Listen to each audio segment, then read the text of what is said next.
വിശുദ്ധ മത്തായി എഴുതിയ സുവിശേഷം അധ്യായം 21 വാക്യങ്ങൾ 28 മുതൽ 32 വരെ.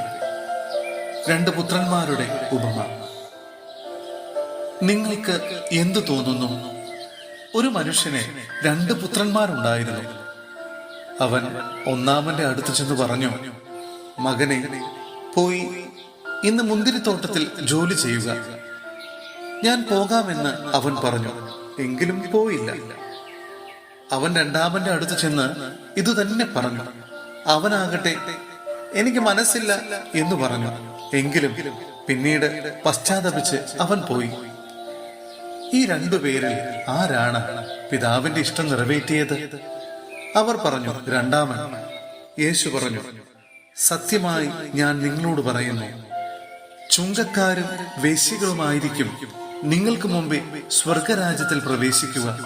എന്തെന്നാൽ യോഹന്നാൻ നീതിയുടെ മാർഗത്തിലൂടെ നിങ്ങളെ സമീപിച്ചു, നിങ്ങൾ അവനിൽ വിശ്വസിച്ചില്ല. എന്നാൽ ചുങ്കക്കാരും വേശ്യകളും അവനിൽ വിശ്വസിച്ചു. നിങ്ങൾ അത് കണ്ടിട്ടും അവനിൽ വിശ്വസിക്കത്തക്ക വിധം അനുതപിച്ചില്ല. സഹോദരരെ, വിശുദ്ധ പൗലോസ്ലീഹ റോമായിലെ സഭയ്ക്ക് എഴുതിയ ലേഖനം അധ്യായം 12 വാക്യങ്ങൾ 1 മുതൽ 8 വരെ. ക്രിസ്തുവിൽ നവജീവിതം. ആകയാൽ സഹോദരരെ, ദൈവത്തിന്റെ കാരുണ്യം അനുസ്മരിച്ചുകൊണ്ട് ഞാൻ നിങ്ങളോട് അപേക്ഷിക്കുന്നു, നിങ്ങളുടെ ശരീരങ്ങളെ വിശുദ്ധവും ദൈവത്തിന് പ്രീതികരവുമായ സജീവ ബലിയായി സമർപ്പിക്കുവിൻ. ഇതായിരിക്കണം നിങ്ങളുടെ യഥാർത്ഥമായ ആരാധന.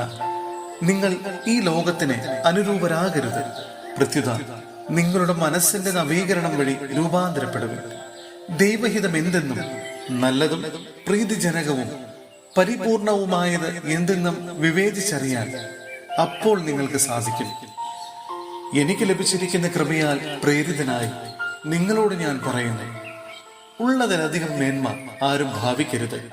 മറിച്ച് ദൈവം ഓരോരുത്തർക്കും നൽകിയിരിക്കുന്ന വിശ്വാസത്തിന്റെ അളവനുസരിച്ച് വിവേകപൂർവം ചിന്തിക്കുവിൻ. നമുക്ക് ഒരു ശരീരത്തിൽ അനേകം അവയവങ്ങളുണ്ടല്ലോ, എല്ലാ അവയവങ്ങൾക്കും ഒരേ ധർമ്മമല്ല. അതുപോലെ നാം പലരാണെങ്കിലും ക്രിസ്തുവിൽ ഏക ശരീരമാണ്. എല്ലാവരും പരസ്പരം ബന്ധപ്പെട്ട അവയവങ്ങളുമാണ്. നമുക്ക് ലഭിച്ചിരിക്കുന്ന കൃപയനുസരിച്ച് നമുക്കുള്ള ദാനങ്ങളും വ്യത്യസ്തങ്ങളാണ്. പ്രവചനപരം വിശ്വാസത്തിന് ചേർന്ന വിധം പ്രവചിക്കുന്നതിലും, ശുശ്രൂഷാപരം ശുശ്രൂഷാ നിർവഹണത്തിലും, അധ്യാപനപരം അധ്യാപനത്തിലും, ഉപദേശപരം ഉപദേശത്തിലും നമുക്ക് ഉപയോഗിക്കാം. ദാനം ചെയ്യുന്നവൻ ഔദാര്യത്തോടെയും, നേതൃത്വം നൽകുന്നവൻ തീക്ഷ്ണതയോടെയും, കരുണ കാണിക്കുന്നവൻ പ്രസന്നതയോടെയും പ്രവർത്തിക്കട്ടെ.